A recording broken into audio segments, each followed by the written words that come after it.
What's up, tribe? How you guys doing? Go ahead and hit that subscribe button. I hope you like this video. This is Power Book 2, Season 3, Episode 8. Now listen, before we get into any of this episode, first of all, I want to say there was some superb acting in this episode, minus Monet.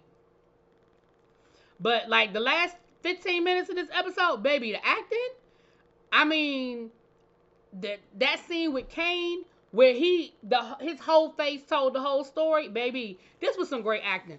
Like I said, last 20 minutes, Method Man, everybody gave us some good acting, except for Monet.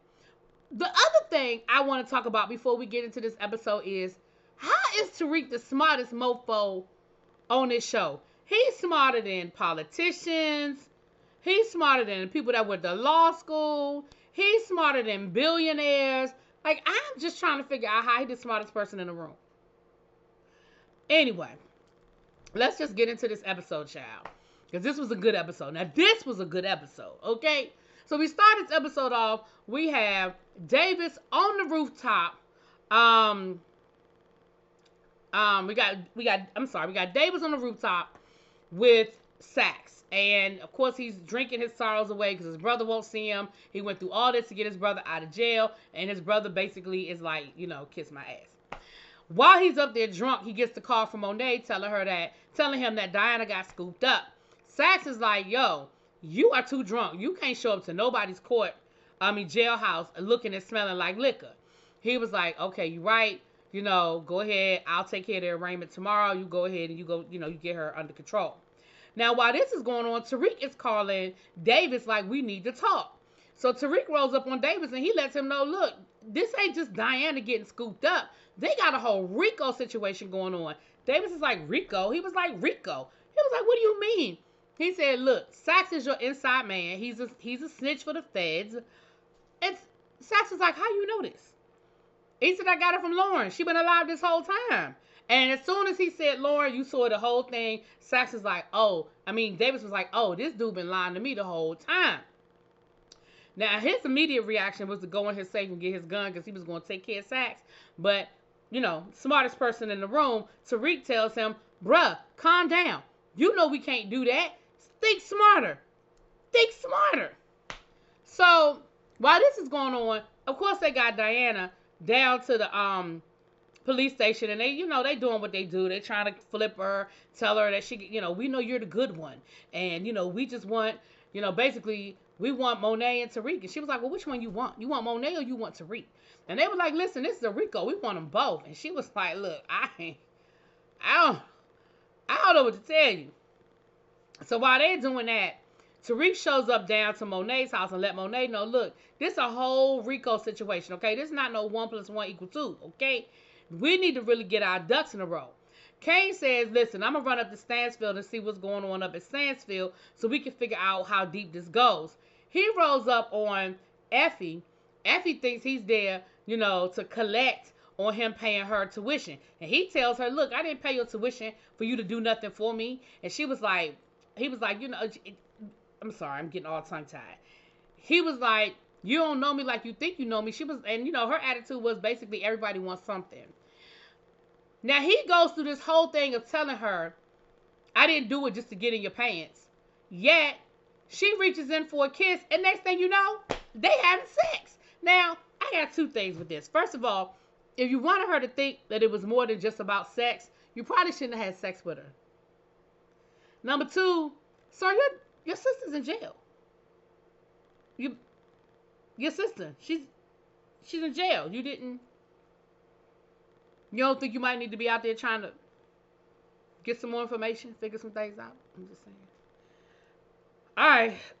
But Effie did tell him that they probably got her up on the roof because there's a camera up there now, and that she was selling drugs through the coffee shop. And so, of course, instead of taking that information back to Monet, he stops to have sex with Effie. And he don't just have sex with Effie. He spends the night. Like, it's the next morning. Tariq is knocking at the door. He got to hide in the bathroom. And Tariq basically tells her, listen, if you want to get back in the business, here's the opportunity to get back in the business. Okay? And he tells her, I need you to make a pickup. And of course, she's like, fuck you, I ain't your corner boy. And he was like, listen, we hot, the streets is hot. I need you to, I need you to handle it. She's so desperate to get back in the business, she agrees to do it. Kane asked her though. He said, listen, I heard what Tariq asked you to do. Are you cool with that? You cool with being his, delivery girl or whatever. And she was like, basically, F you. I gotta do what I gotta do.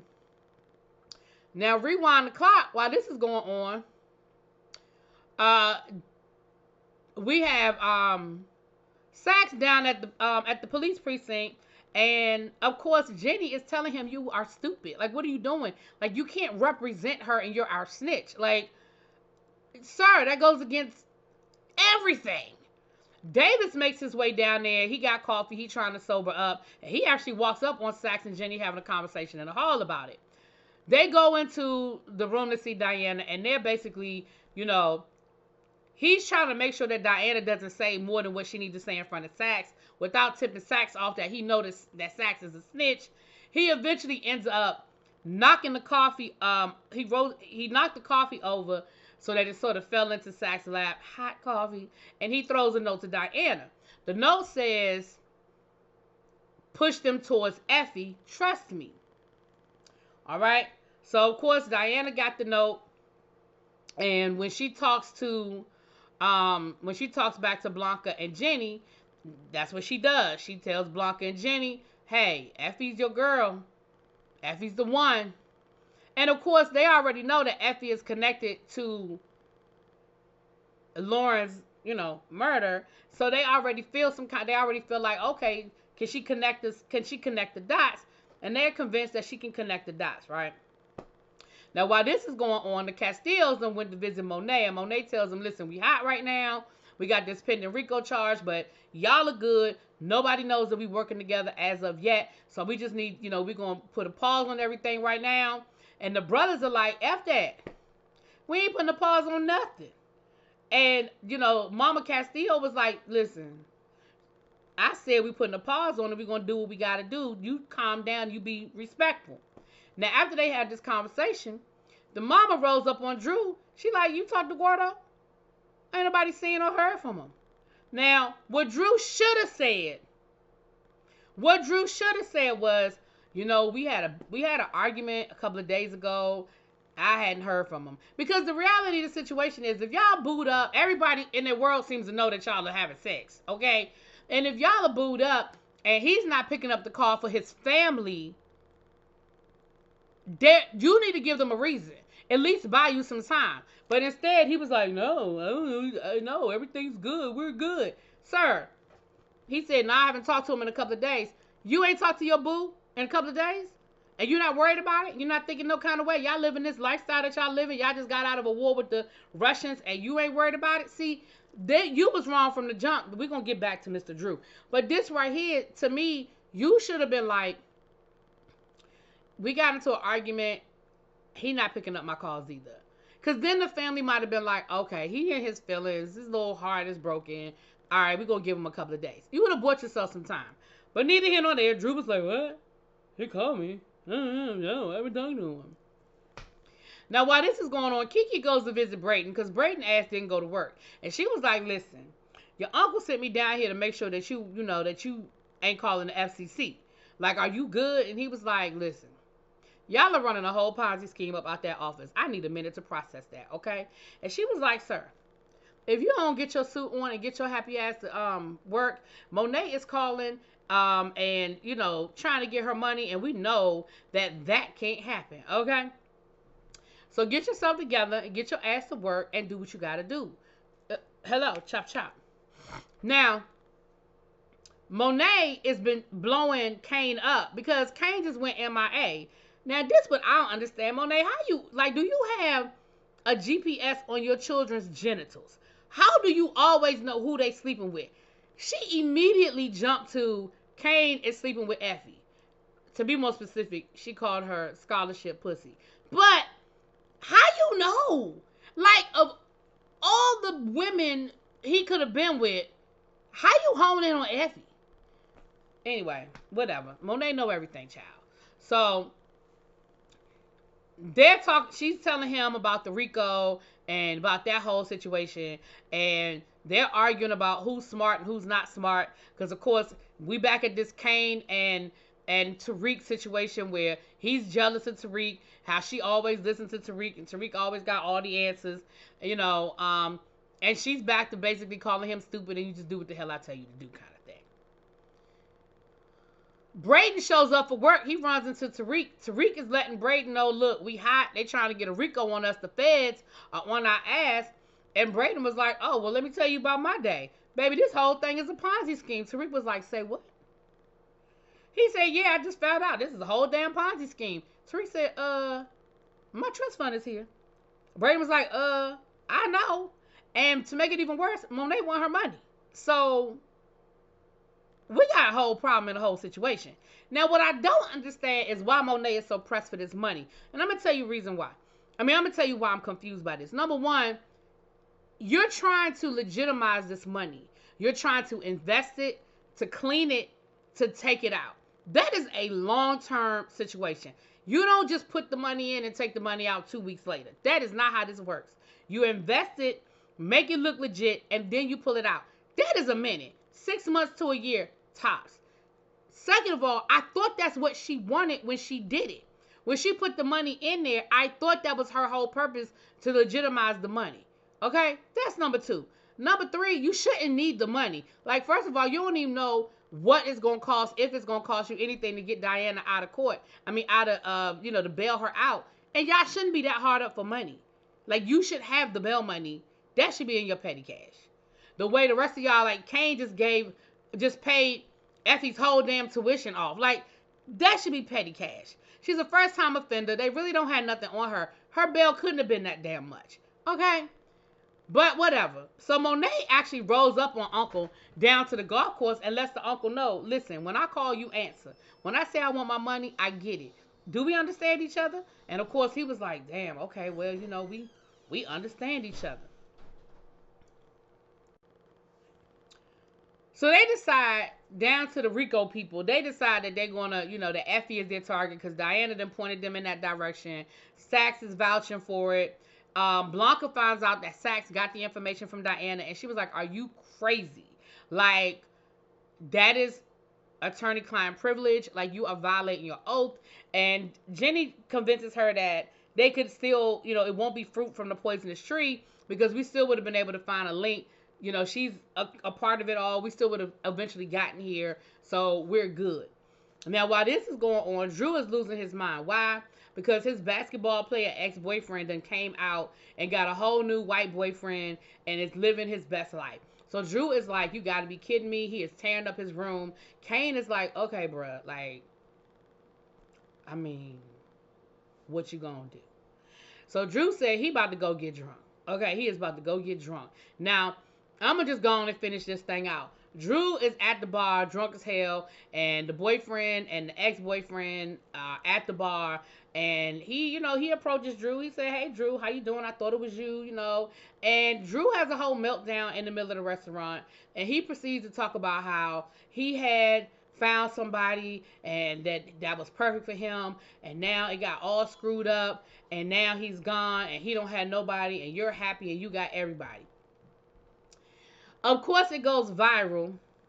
The Castillos see it, and now they know that something didn't happen to Gordo, and Drew knows about it after he done lied. Okay, so you already know. Mama Castillo say, listen, we need to have another conversation with Drew. Now, we know conversation is just cold word. Down the standstill, child. We're having a debate. Tate is debating his opponent. Listen, I'm going to just go ahead and finish this out because I just don't care that much. And I don't think it's that serious to the storyline. Tate is debating. Of course, he does a good job of the debating. He's got the gift of gab. But when the debate is over, the Westons are there, basically, and he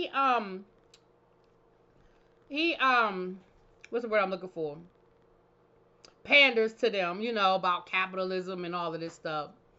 But when it's over with, old girl, Professor, she rose up on him and she was like, "Listen, I saw you talking to Weston, and that ain't gonna end good. That's not gonna end good. You know that he ain't no good, and he full of ish, and this just ain't gonna end good."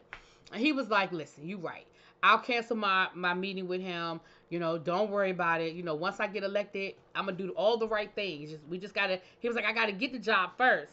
But he promises her that he's not gonna meet with the Westons and he's not gonna take any more of their money. Okay, well, he lied.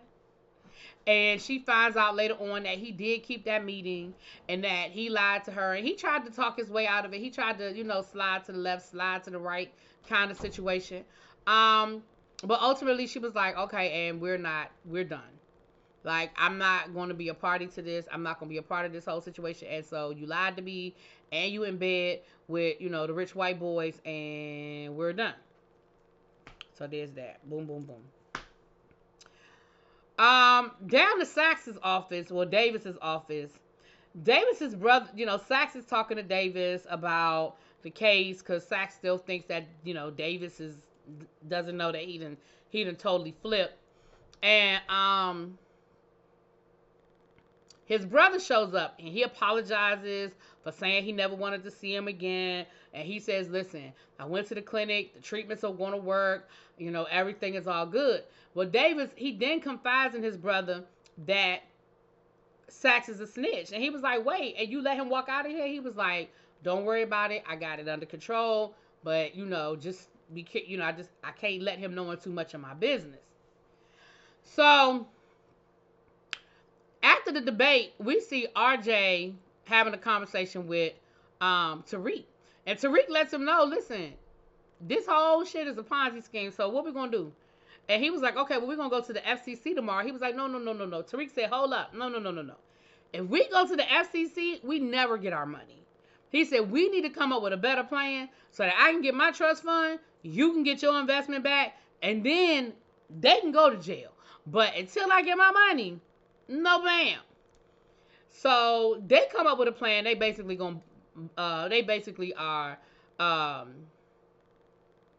what's the word I'm looking for? Blackmailing the uncle until he pays them back. He was like, "Well, I'm not really in a position to pay y'all back all of this money at one time." They were like, RJ was like, "I got it. You right. I've come up with a very appropriate payment plan. And until I get my money back, he said, and if you don't want me to go straight to the FCC, once I get my every penny back, you're not gonna do nothing to Tariq, you're not gonna do nothing to Brayden.